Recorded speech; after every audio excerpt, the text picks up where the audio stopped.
Hey you guys, I've had a really good morning. I can't wait to share what I've discovered with you. There's a few things. Yes, I'm continuing my journeys through the King's Gambit territory, and my goodness me, I've stumbled on some very interesting things. It's really interesting, you know.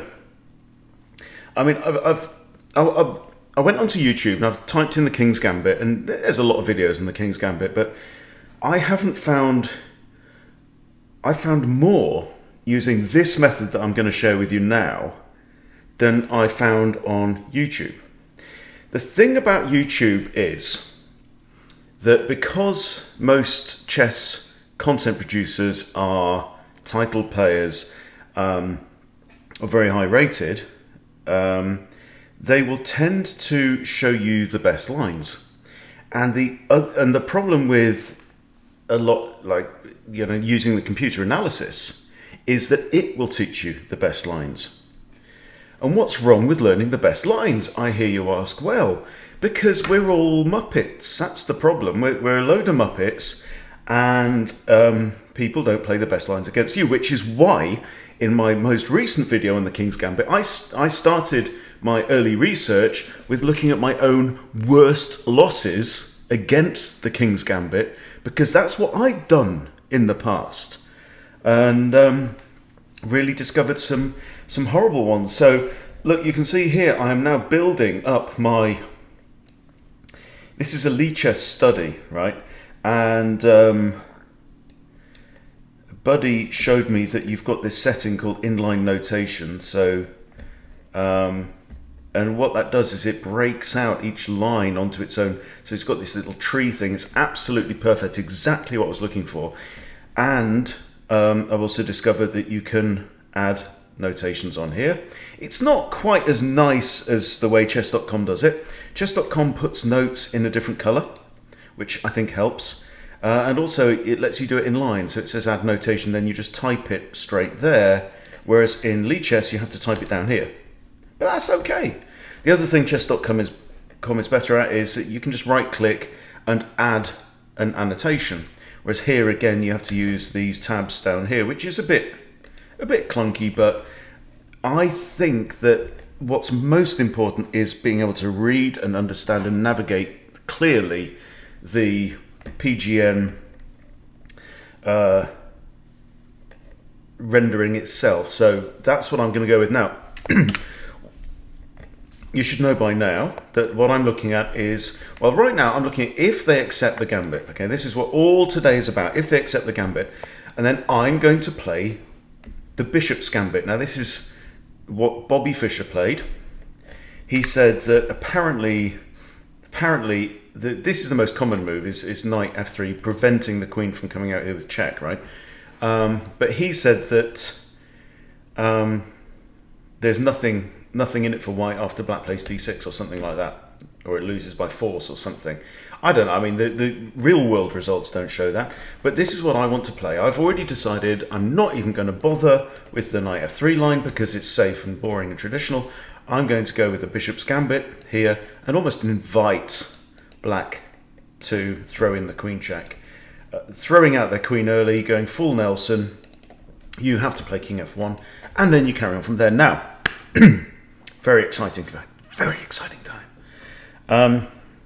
So I dreamt up this method for how else, right? Okay, so I've looked at my own losses via chess.com. How could I find some new tricks and traps and quick ways to win via chess.com, right? So I will show you now exactly my pervert method, the Stalker method of finding new interesting lines. Okay, so here's where I started. I'll take you all the way through, right? Follow me on this. So for my games as black, right, when I've had the black pieces and so you go to the chess.com Explorer, my games, I want to play as black, so I want to find people who've kicked my ass with the Bishop's Gambit, not just the King's Gambit accepted. So we play this, f4, the King's Gambit accepted, and Bishop's Gambit. And now look, I have here, I've played 4 games.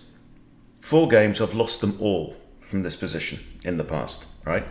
And there's 3 people who played Queen H4 check, and somebody's played Knight F6. Okay. No, I've played Knight F6, that's it. Right, so the 3 times I've played this, I've lost, and when I played Knight F6, I lost. And so then what you can do is you can go view all games from current position. And it will list the games. I've got that on a new tab. Here are the games, okay? So you can look at then, so what you can do then is you can copy the username of any of these people that have beaten you, right? You can open up, so I copied general_solo. So you copy general_solo, you go back to the chess.com Explorer, you change the drop down from your games to other players, and I want to look at what General Solo has done as white. General Solo as white, okay, so he, at the time when he beat me, he was 1421 in Blitz, okay. So we're in the right kind of territory. 1421 in Blitz is it's pretty strong, okay, from my perspective anyway. So this is what he does. So he's an E4 player, right? He seems to have played E3 a few times, probably a mouse slip. Okay, but he's absolutely an E4 player. And obviously his opponents play E5 a lot, and he plays the King's Gambit almost exclusively. We're in gold dirt, boys and girls. Gold dirt.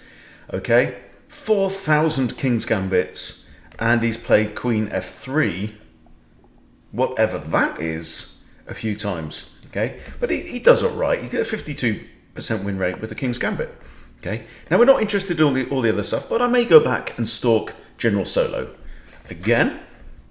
Okay? With the King's Gambit accepted, he takes F4, he wins 54% of the time. Excellent. So we do that, and then look, right, we're in. He plays Bishop C4, right? Yeah, he's played Knight F3 a few times, he's done all right, 54%. He plays Bishop C4 and also gets 54%. Now,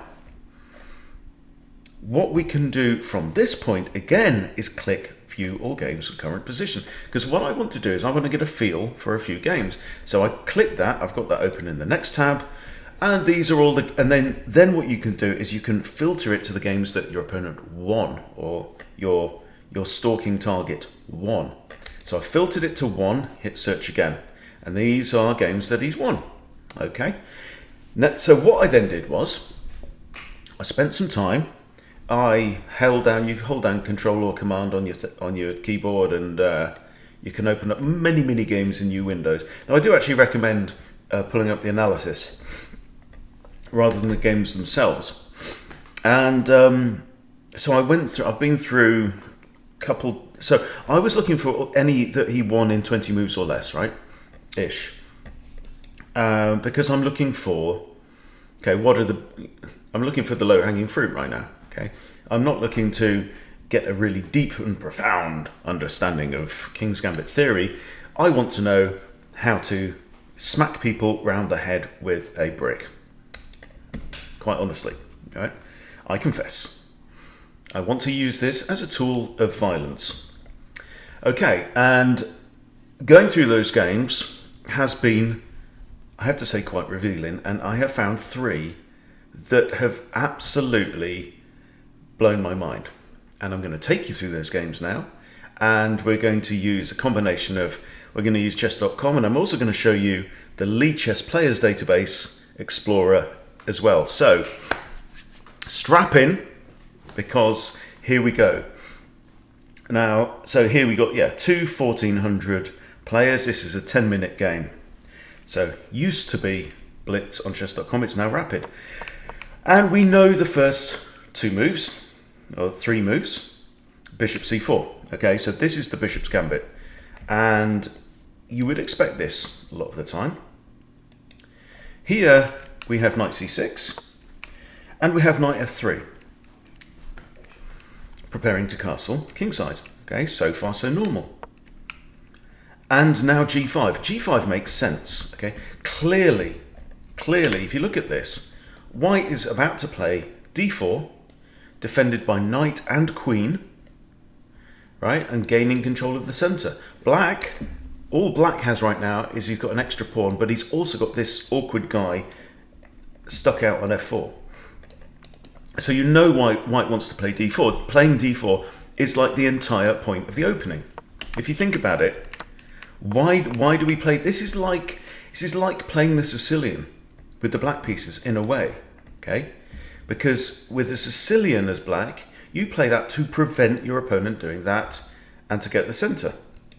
And if he does that, you can take him, right? This is kind of different, but we're playing f4. We're trying to distract the pawn from the center so that we can have the center. Okay, so takes. Knight comes out here. We play knight to here. Obviously, we want to play d4 now and gain mastery over the center pieces. At the same time, it will come with a disco on f4, right? So, very natural move. Now, the best move here, I've already learned, and I've only been doing this a few days, the best move is h5 here to deflect the pawn away from there so that we can carry on and play d4 and capture not that guy, but this guy, right, quite happily. However, this is not what General Solo played. General Solo pushed ahead with d4. And now, I'm not even going to pronounce that. Orushki Kushka, yeah, from Russia, plays g4, attacking the knight.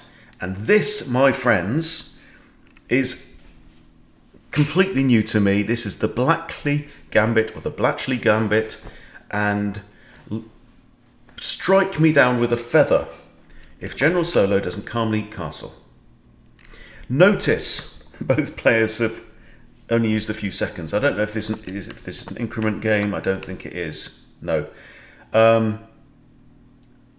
Black now captures the knight. So white here is gambiting a full piece, right?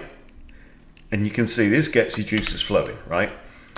Queen recaptures obvs. However, you're thinking, and this is kind of reminiscent of the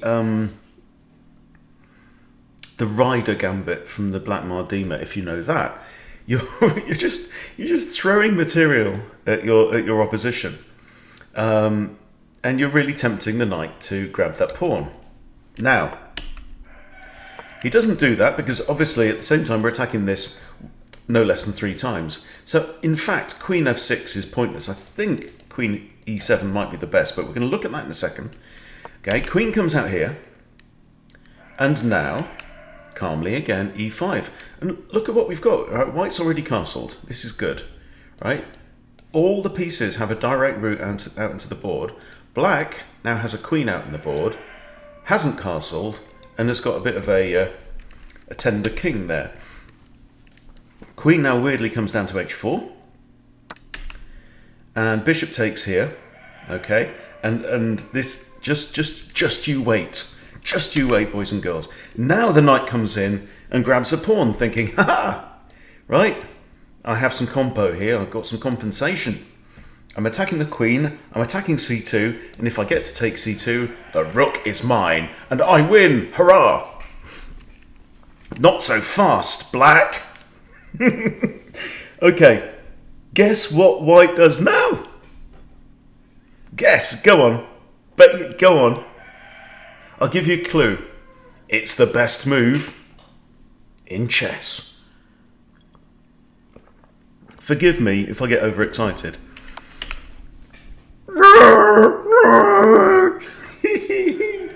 Oh, sand people are easily startled. Wow. Okay, bishop takes f7 check. Boom, get in. Get. And our queen's under attack. And he just plays bishop takes f7. Who knew that lurking and stalking could be so much fun? I know why people do it now. Okay, now the king cannot take the bishop. King can't take the bishop. Why? Because if king takes bishop, bishop to here attacks the queen, right? And so with a discovered check. So if the king's here, bishop comes here and hits the queen, then the queen can't come here because Queen takes queen, and we repeat the check. Queen can't come here because pawn takes queen, right? So the king runs away, and white's next move is queen e3. Now, yeah, we're attacking the knight, but what is the idea behind this move here? Pause if you need to, because it's really worth thinking out, right? Now, obviously, you are tempting black to play knight takes c2 and rubbing his hands, thinking he's got out of trouble with a fork on the rook and the queen, right? Black does not play that in this situation. Black plays his bishop out with another evil idea to just go double evil, go double evil on white, and think, I'll tell you what I'm going to do. I'm going to play this with a discovered attack on the queen and pinning the queen against the king, so everything is mine. Mwahahaha. But white has an evil trick up his sleeve, and you should be able to see it now. Bishop to g5. Wow. Wow. Saints preserve us. Oh my lord. Look at this. A bishop fork on king and queen. Knight blocks. Takes queen. Knight moves here. Knight could have also gone there and grabbed a pawn at the same time. And this looks as though it's curtains for white. Okay? But no, we just grabbed the queen back. Grab the knight. Knight takes queen. And now we're up one pawn, right? But look at these. We've got two marauding bishops out on the board. The king is safe. We're one move away from completed development. Black's king has already moved. Black doesn't have the bishop pair, and it's not going to last very long. Bishop in now here. Okay, and there's only one safe square for the rook. Rook goes to f8. Bishop comes here, attacking the rook again. And now there's no safe squares for the rook. So the rook trades itself off for a bishop. King comes here, and boom, checkmate.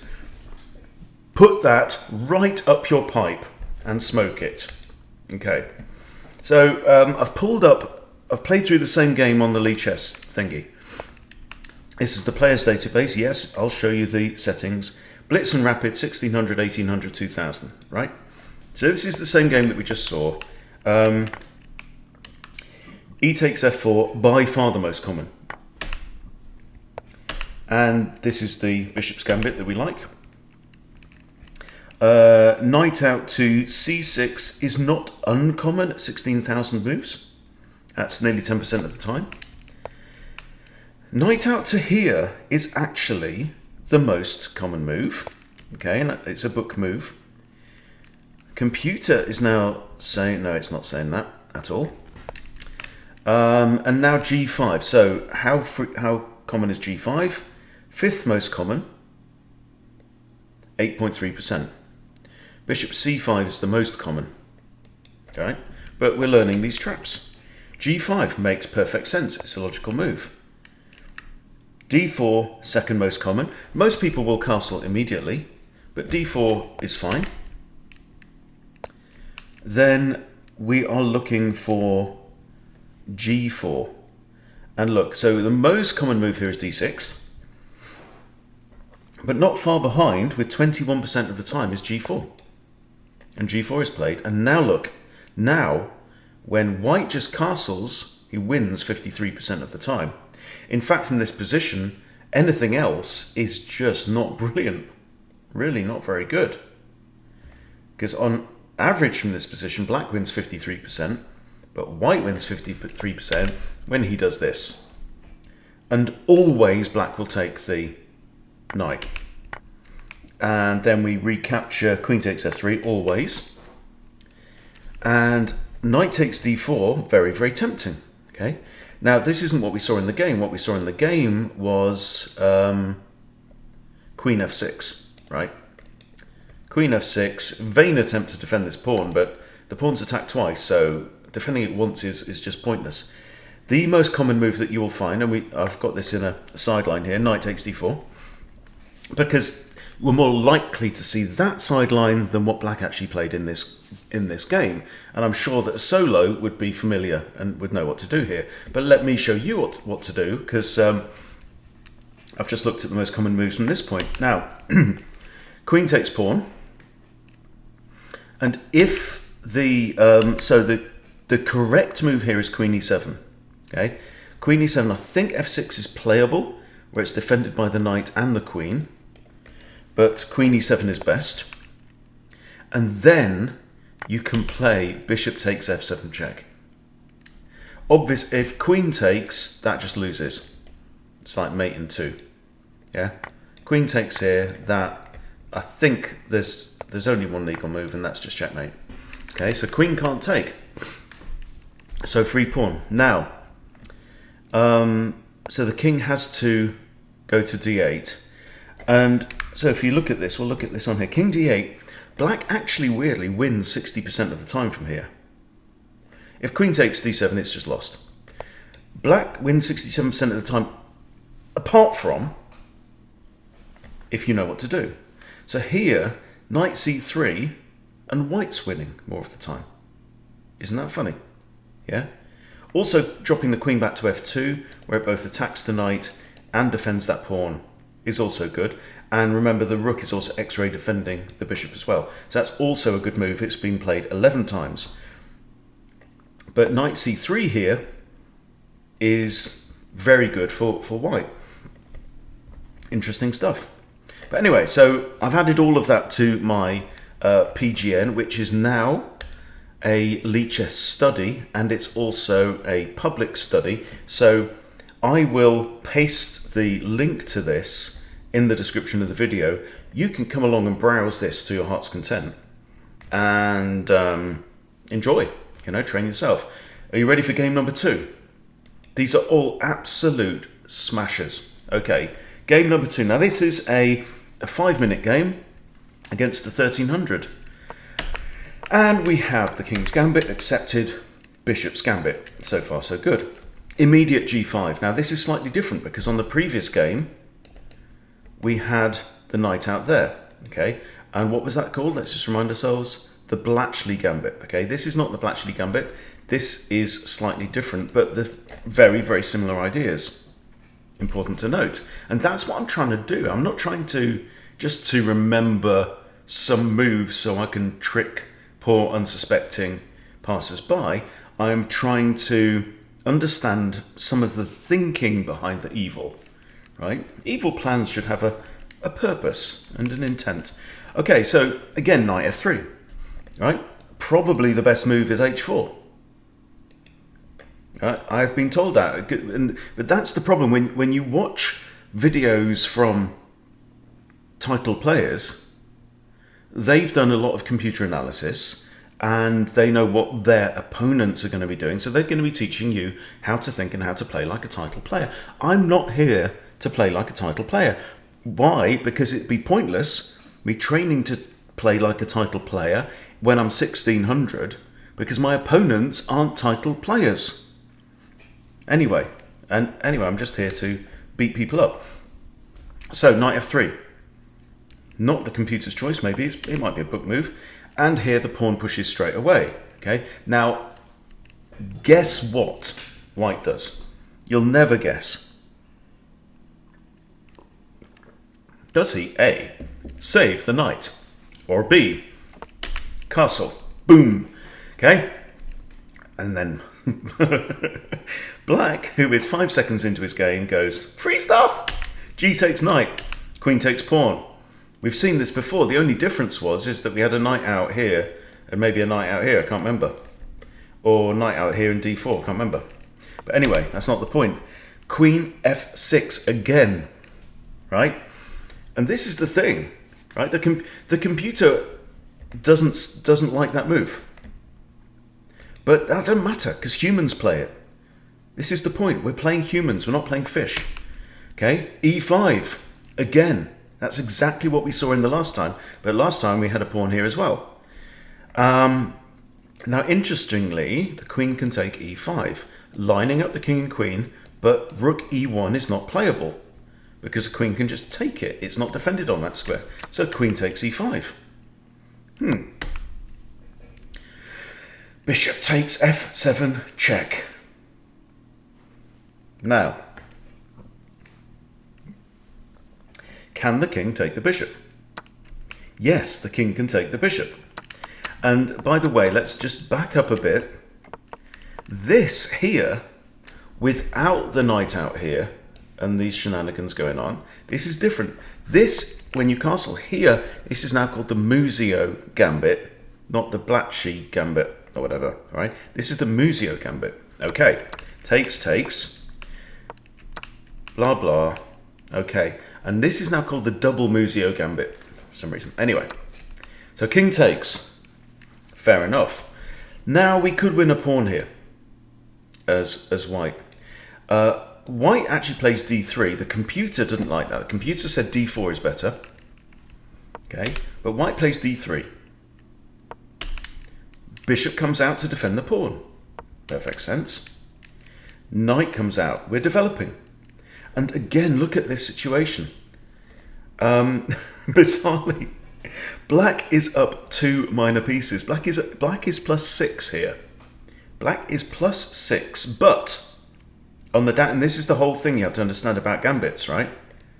You know, abandon all hope, ye who enter here. You have to understand the point of gambits. And the point of gambits is not that you sacrifice material and then back off the gas and settle down for a long game, because you'll get your ass handed to you, right?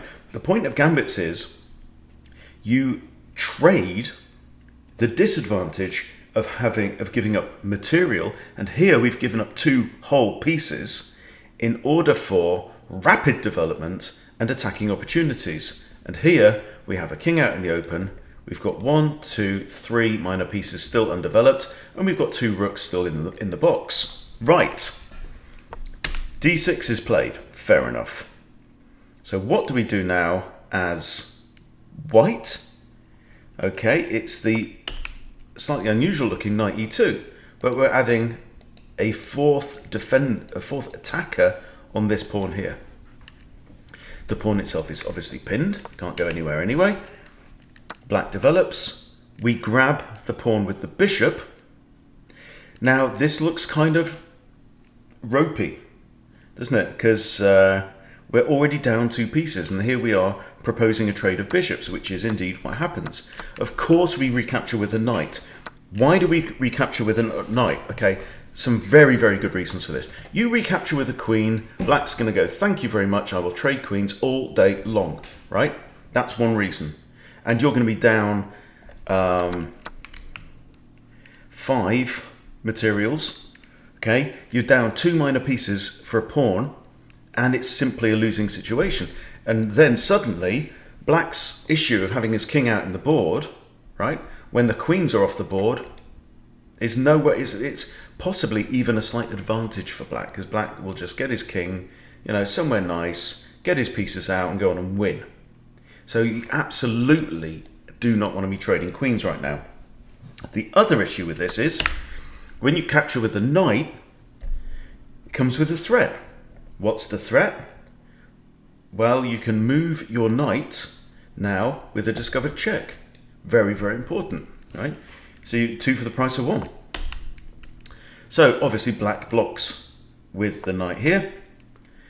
And we go in for this thing anyway, because now, after this knight moves from here, this knight is pinned.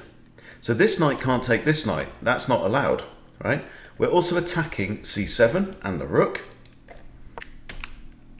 Bishop comes out to hit the queen. Now the queen can just slide out of trouble, I guess. But she doesn't. She does not. She grabs the knight, winning a piece.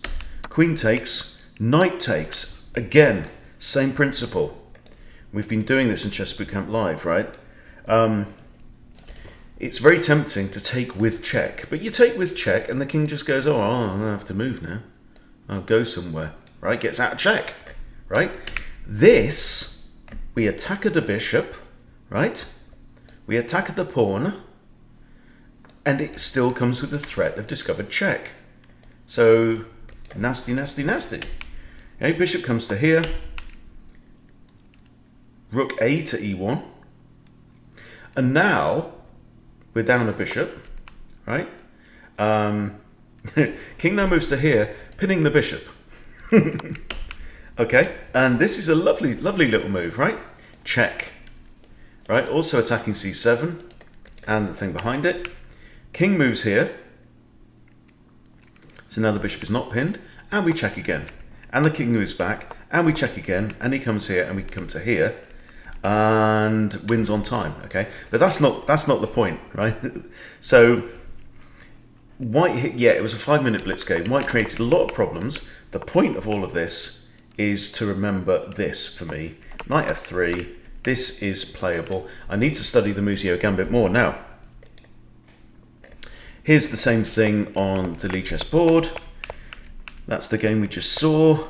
And from here, on Lee chess, G4 is the most common move.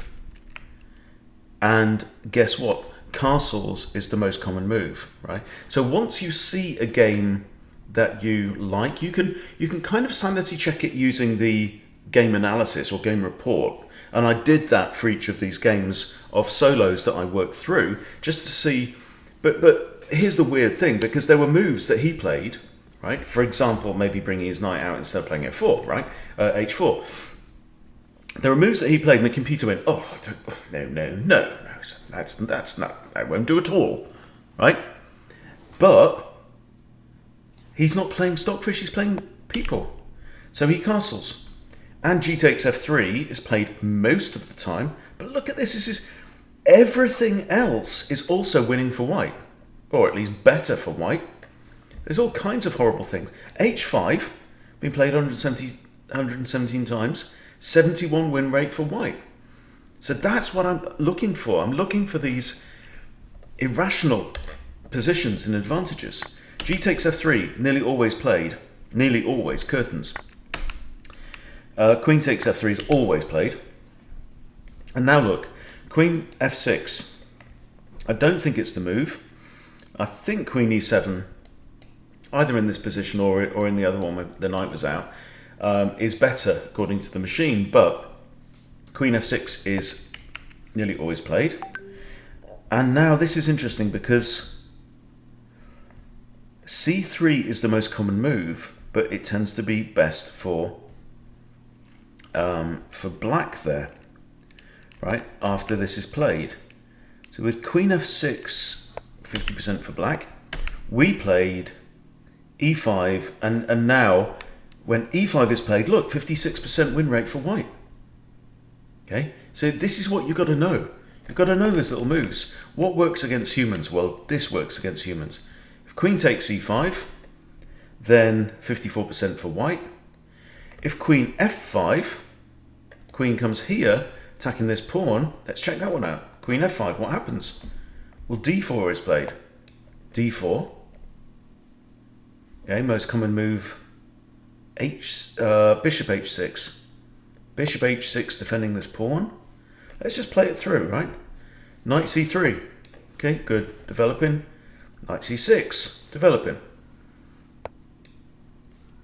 And anyway, there's a bunch of different ways that can go. But, you know, the point is we can explore all of this.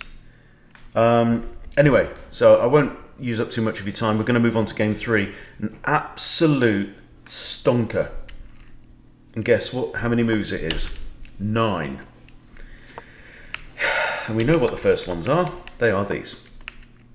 D6. D6 is common. All right. Black sinking. I want to get my bishop out. Blah blah blah. Knight to F3. Bishop pins knight. Common idea. Now, there's a pattern here. Right? There's a pattern when you've got a bishop pinning a knight against your queen and you've got a bishop looking at Freddy on F7, right? You need to ask yourself, okay, oh, trigger. I know this. I saw this in a video. Yeah? Yeah? There's very often the bishop takes F7 check. Trick.